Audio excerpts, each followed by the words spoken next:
एक दिन की बात है, महाराज कात्यायनी का वध किया गोपियों ने। सुबह 4 बजे 4 बजा तो माताओं ने गोपियों ने क्या किया, यमुना में स्नान करने गई। स्नान के समय सारे वस्त्र बाहर उतार दिए और स्नान कर रही थी। भगवान ने क्या किया, उन वस्त्रों को चुरा करके और कदम के वृक्ष पर बैठ गए। भगवान की अभी अवस्था 7 वर्ष की है।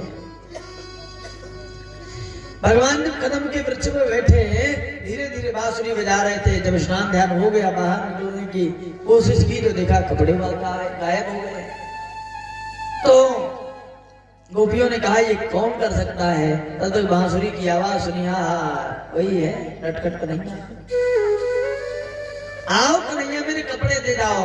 भगवान ने कहा जैसे गई थी एक एक आओ वैसे ले जाओ।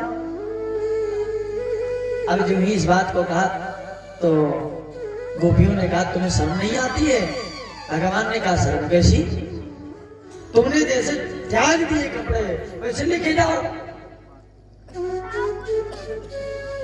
गोपियों ने बहुत प्रार्थना की, प्रभु कृपा करिए हमसे गलती हो गई। और एक बात और, जल में कभी नग्नावस्था में स्नान नहीं करना चाहिए, क्योंकि वरुण देवता का निवास होता है।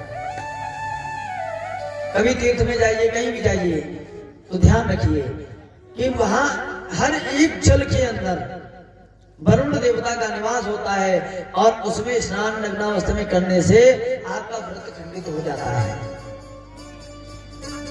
तो भगवान ने उन्हें उपदेश देने के लिए चीलहरण की कथा जो है लीला की कि आपको बताया, आपने जब व्रत किया स्नान कर लिया और आपका व्रत खंडित हो गया, इसलिए ये मान्य नहीं होगा। आज के बाद आप बगैर वस्त्र के स्नान नहीं करना। गोपियों ने बड़े प्रेम से कहा प्रभु गलती हो गई, अब नहीं होगी। भगवान ने एक एक करके सभी के कपड़े वापस किए। सुखदेव जी महाराज कहते राजन, एक दिन की बात है, एक बकासुर नाम का दैत्य आया। भगवान गाय चरा रहे थे। सभी गोपी बाल सब बकासुर के मुंह में चले गए, क्योंकि वो फैला के बैठा था। और बकासुर के अंदर जाकर के देखा कि गुफा बहुत सुंदर है। भगवान बाहर बैठे थे।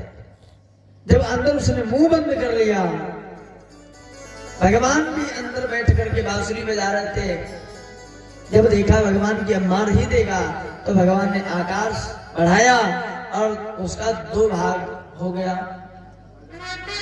उसका बकासुर का उद्धार हुआ, तृणासुर का उद्धार हुआ और शकटासुर का भी उद्धार हुआ। सुखदेव जी महाराज कहते राजन, कंस को बहुत चिंता हुई। महाराज सब ठीक है, लेकिन जिसको भेज रहा हूं वापस नहीं आ रहा।